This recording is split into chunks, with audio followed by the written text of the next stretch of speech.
Welcome back, guys, to another episode of Minecraft with Razakius. We are going to step away from building for a little bit today and instead deal with our system situation here. So, we have this battery here that's running off magma, and it does a really good job at getting us power. However, it does require a very high amount of netherrack in order to operate. And right now, if you notice, already out of magma. This is out of magma. Now everything just recently filled up, so these are pretty good, and it will take a very long time for this to completely empty out, seeing as the main thing that's drawing the energy is this redstone furnace right here. But what I want to do is I want to put in this section here a steam dynamo battery. Now steam dynamos work off of water and some sort of energy production like coal, charcoal, or coal coke. Coal coke is generally going to be the preferred method because it produces the most energy from each piece. So in order to create coal coke, I need a coal coke oven, and in order to create that oven, I need clay. Well, if you guys have been paying attention to my series at all, this world is terrible for clay. I have none. I always have to spend a lot of time creating clay, and you can see here, I'll show you the recipe. In vanilla, there is not a clay recipe, but in one of the mods, there's a clay recipe added. I can't remember the mod off the top of my head. I used to know this information, but it's not with me anymore. It's pretty easy. There's 6 gravel, 2 dirt, and a bucket of water. Now, I've done that manually a number of times, basically to make the smeltery and some other things that required clay, but that is very annoying. So what I want to do is I want to build up a store of clay that I can use to create not only the coke oven, but other things that require clay. I want to have clay around so that I don't have any more difficulties finding it. And then if I ever find clay, like I have some now, but this isn't going to be enough. And then if I ever find clay, I'll have clay around. So, to start out, we're going to need a pulverizer. Unfortunately, there is a high demand of gravel with this recipe. And I don't have a great luck of gravel either. There's a big patch of gravel right here. But that would run out really fast. So instead, we're going to create our own. There's not really a recipe for it. Instead, you just got to pulverize cobblestone. Now, I do have a ton of cobblestone. I don't like using it, but for clay, I think it's worth it. Now, cobblestone, when pulverized, will give us sand, which I also need. I'm also lacking in sand. Again, I have a little bit, but I would like to have a lot of it. So it'll produce sand, and then there's a 15% chance that you will get gravel. Now, to make that chance better, I've thrown in 2 augments into this pulverizer, which will bring my total up to, I don't know if this is 33% times the 15% or 33% plus the 15%. So it's either going to be like 20% chance or a 48% chance. I'm not entirely sure which one that's going to be, but more percent chance is better than not. So, also, I would like to take a moment to show you that thermal expansion augments have been bumped. This used to be 10% or 25%, and it's now 11 and 33. Very much enjoy that addition. Here's something I never noticed until just now. The schematic, if you hit shift, will show you exactly what the schematic is for. That's kind of nifty. I like it. Alright, so let's get that pulverized, and then we're going to build barrels for the pulverization process. So gravel's going to go into this one, and then we're going to have a dirt just to help with our lines a little better. Get a little bit of separation, because this sand we're not going to use right now. So we're just going to put a barrel up there for sand, and that's where it's all going to go. Now once it's gone out of there, we're going to take it to a cyclic assembler, In a cyclic assembler, we'll have the schematic for clay. Already got that done, as you see there. There's not a whole lot we can do with the cyclic assembler, so we're not going to do anything more there. And then over here, we're going to place this aqueous accumulator that's been wanting to come out for a while now. And we're going to surround it with water so that it pumps out water really quickly. And then we're going to get a portable tank and put that on top. Now the reason I always like to have portable tanks on these liquid things. Like even over here, you notice that I have over here is a hardened portable tank for my magma. It acts kind of as a buffer and an extra storage tank. For this system, I probably don't need it, but I also like just having the option to pull it out and have water used for something else if need be. Now I don't need a ton of water, and as you see I already have one. But I think it's totally worth having just some water hanging out that I don't have to go get buckets for. So to start out, we're going to take the fluid ducts, and we're going to hook this baby up. And we need something to suck it out. So we'll get the servo, put that in, and now, well, we got to turn off the redstone. I wish it was just off by default. And now you see this is filling up with water. Perfect. Jeez, I threw that. Next thing we need to do is we have this nice handy dandy energy cell. We're going to place it right here. And change this so out the back there is no signal. And then we're going to connect this up with flux ducts. Like so. Now both of these should power up. This one's going to need that change to orange. Yep, powered. And this one is currently finishing powering. That's good. Next, we need item ducts. Those are going to go into that. And then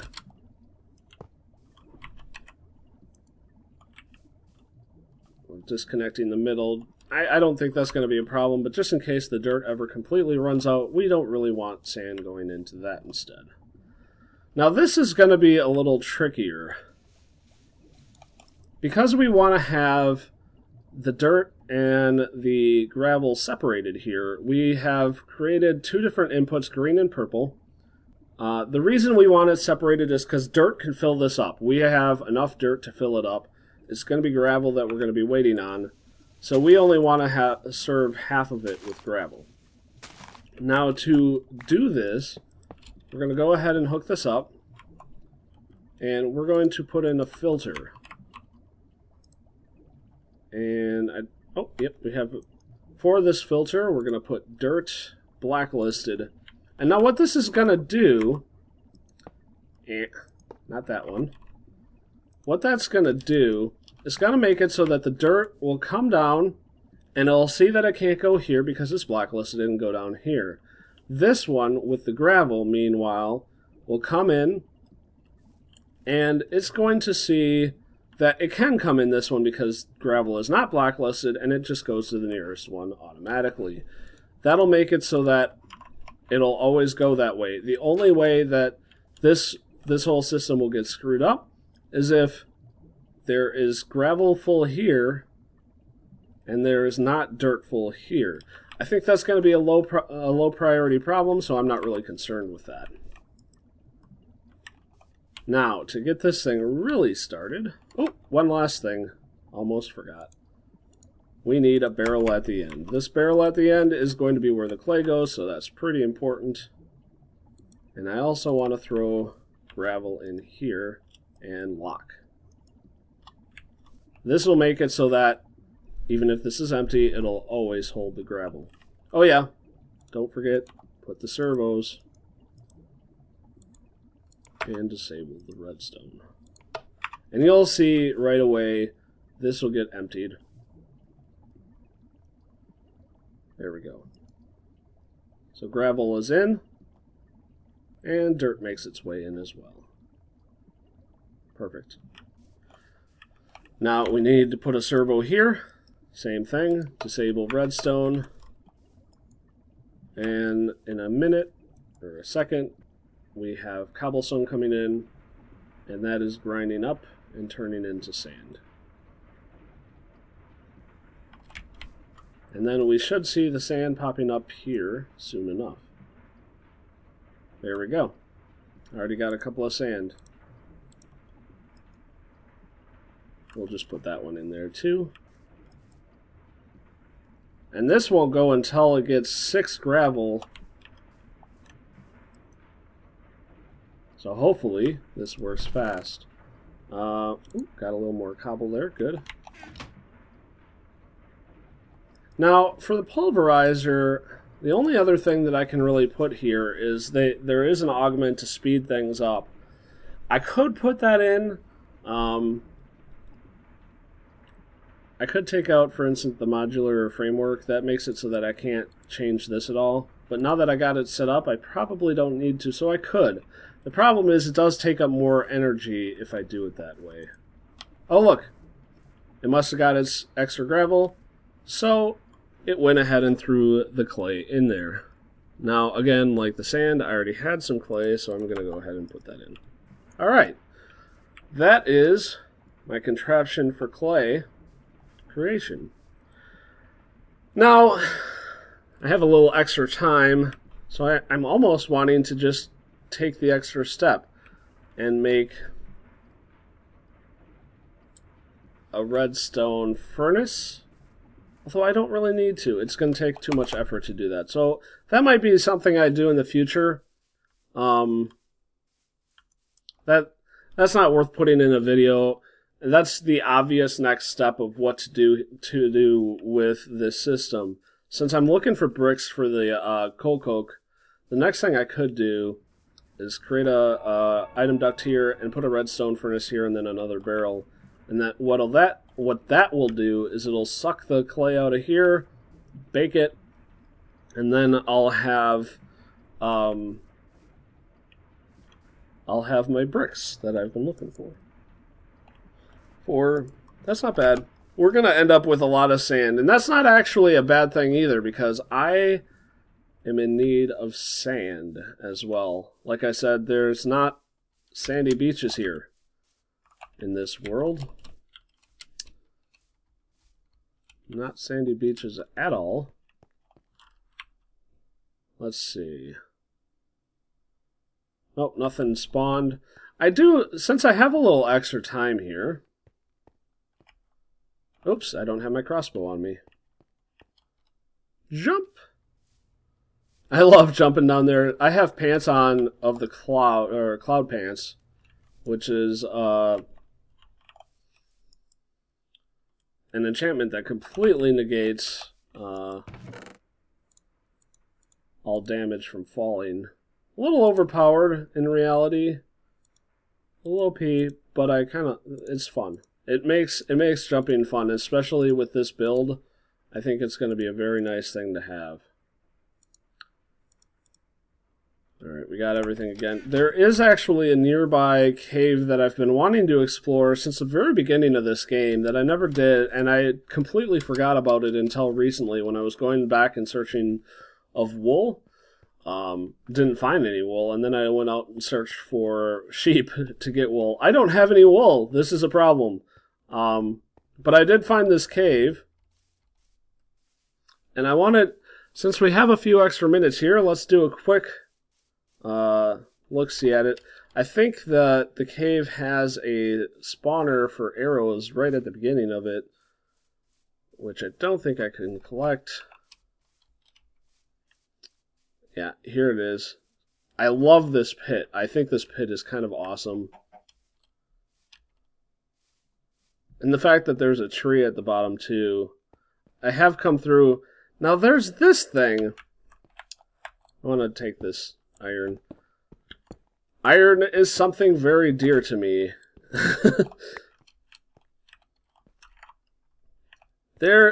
This looks like a zombie, right? Like, is it just me? I don't really understand, but I can shoot it. There's a sheep down there.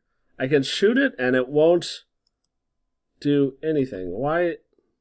Oh crap, I don't have my bolts on me.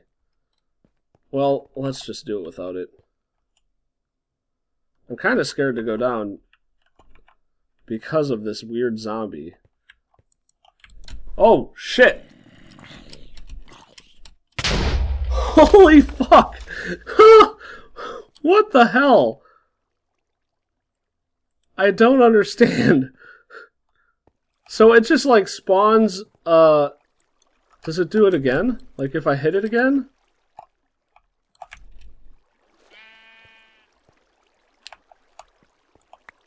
It looks like there's like a trap right there. That's funny. So it spawned a zombie carrying a dynamite. Let's get rid of the water.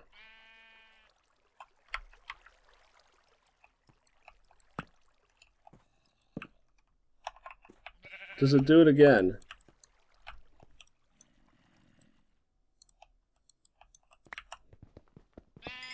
There we go.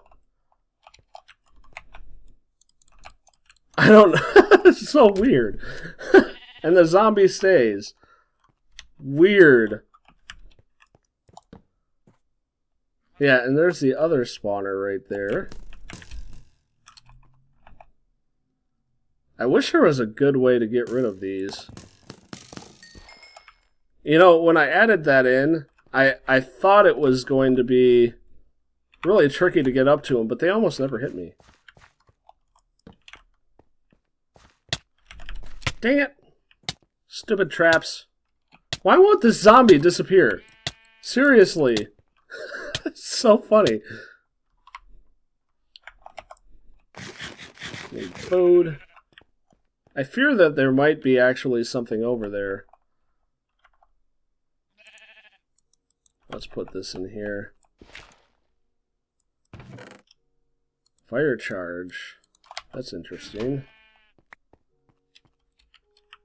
Oftentimes there's, around these arrow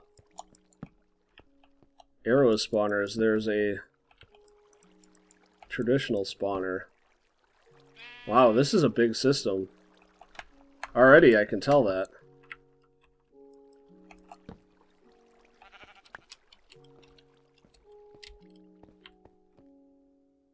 Wow. This is really something else. Let's come over here, see if there's anything in here right away. Nope.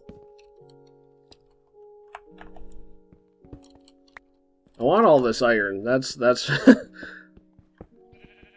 Iron is two things. For one, it's not something I got a lot of when I was taking down that entire castle area. And for two, it allows me to get more ferrous, which I'm always in need of more ferrous.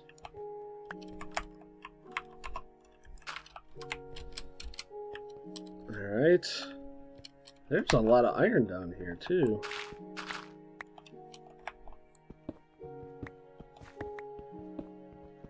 Because I already came out and did the entrance a little bit. That zombie, right, with the trap for the TNT was pretty cool. I like that. They did a good job coming up with that for an idea.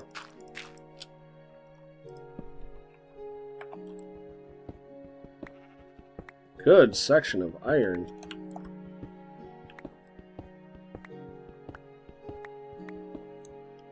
It just keeps coming. Alright, any more? Here's a little bit here.